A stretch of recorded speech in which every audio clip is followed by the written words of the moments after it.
નમસ્કાર વિદ્યાર્થી મિત્રો, હું ટંડેલ સોનલ, અશ્વમેઘ વિદ્યાલય કિલ્લા પારડી. તો મિત્રો, ધોરણ 3 વિષય છે ગણિત, ગમ્મત અને પ્રકરણ 4 લાંબુ અને ટૂંકું. એમાં આપણે આગળ વર્કબુકની સમજૂતી વધુ મેળવીશું, જેથી આપણને વધારે સમજ પડશે. પ્રશ્ન નંબર 13 આવ્યા છે આપણે, તો આપણે જોઈએ મિત્રો. તમારા કંપાસ બોક્સની માપપટ્ટી મીટરમાં હોય છે, ખરું કે ખોટું? કે તમારા કંપાસ બોક્સની જે માપપટ્ટી એટલે કે આપણી જે માપપટ્ટી હોય છે એ શેમાં હોય છે? મીટરમાં હોય છે. ખરું કે ખોટું? મિત્રો, આપણે અહીંયા આ માપપટ્ટી જોઈ શકીએ છીએ. તો એ શેમાં હોય છે? એ મીટરમાં હોય છે? તો ના, એ શેમાં હોય છે? તો એ સેમીમાં હોય છે. માટે જવાબ આવશે ખોટું. આપણે આગળનો પ્રશ્ન જોઈશું. પ્રશ્ન 12. તમારા કંપાસ બોક્સમાં રહેલી માપપટ્ટી એક જ વખતમાં વધુમાં વધુ ખાલી જગ્યા સેમી લાંબી વસ્તુનું માપન થઈ શકે છે.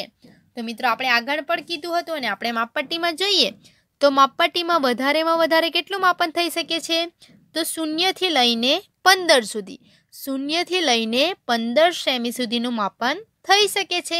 માટે આપણે જવાબમાં લખશું બી, 15 સેમી. હવે મિત્રો, પ્રશ્ન 14.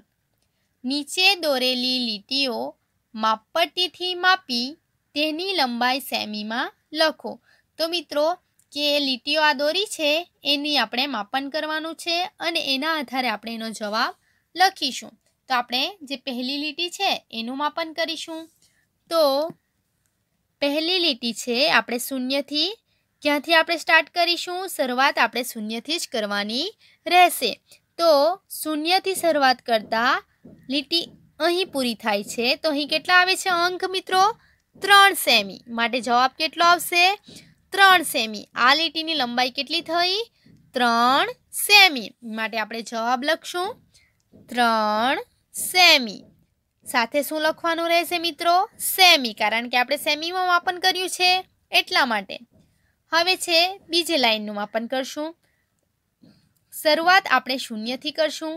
તો મિત્રો, આ 0 પર આપણે જ્યારે મૂકીએ છીએ, આ છે 0 અને અહીં કેટલા થાય છે? આ કેટલો અંક છે? 9. તો કેટલા સેમી થઈ? 9 સેમી. આપણે અહીં કહી શકીએ છીએ 9 સેમી.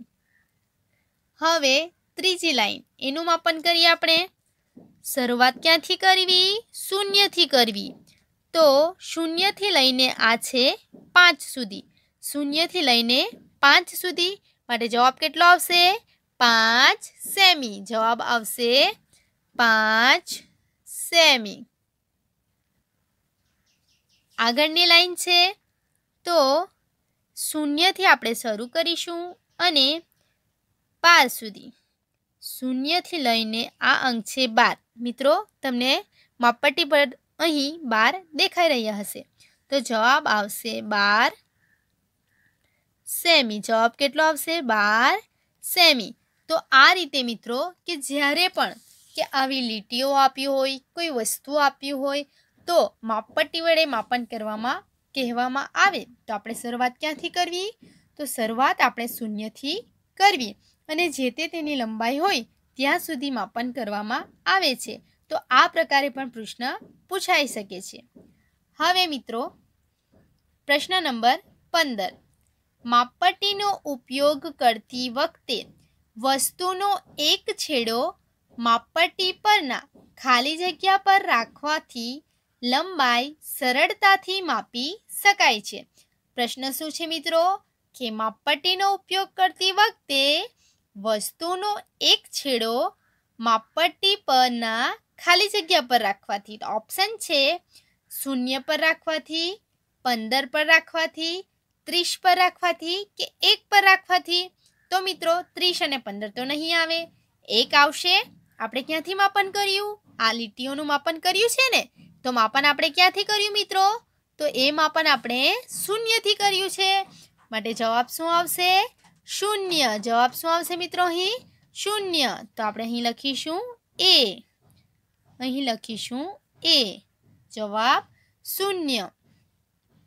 આગળ, દરજી વાપરે તે મેઝર ટેપ ખાલી જગ્યા સેમી સુધીનું માપન કરી શકે છે. તો દરજી માપે તે મેઝર ટેપ ક્યાં સુધીનું આપણે જે વિડીયોઝ આગળ સમજ્યા એમાં પણ આપણે જણાવ્યું હતું કે દરજી વાપરે તે મેઝર ટેપ કેટલું લંબાઈનું માપન કરી શકે છે?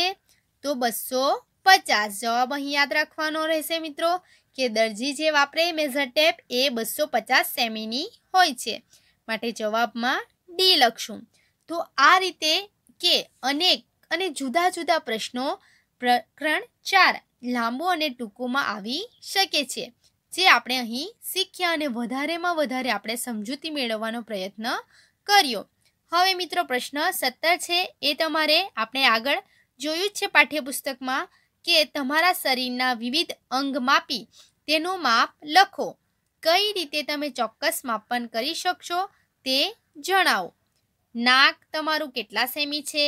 કાન, કપાળ, કાંડાની ગોળાઈ, માથાની ગોળાઈ, વચ્ચેની આંગળી, ટોચની કાંડા સુધીની લંબાઈ, પગના તળિયાની લંબાઈ, કોણીથી કાંડા સુધીની લંબાઈ. તો મિત્રો આ પ્રશ્ન તમારે કરવાનો રહેશે કે તમારે નાકનું લંબાઈ માપવાનું રહેશે, કાનની લંબાઈ, કાંડાની ગોળાઈ, માથાની ગોળાઈ, આંગળીઓના કાંડાની લંબાઈ, પગના તળિયાની લંબાઈ ને કોણીથી કાંડા સુધીની લંબાઈ તમારે તમારું માપન કરવાનું રહેશે અને એ માપન તમારે તમારી નોટબુકમાં લખવાનું રહેશે. તમે તમારા શરીરના અંગોનું માપન કરી તમારી નોટબુકમાં એ માપન લખશો. અને આજે આપણે શીખ્યા કે પ્રશ્ન 12 થી પ્રશ્ન 17 સુધી નોટબુકમાં લખવાનું રહેશે, જે તમને PDF દ્વારા મોકલાવવામાં આવશે. એ તમે તમારી નોટબુકમાં સુંદર અક્ષરે લખશો. Thank you.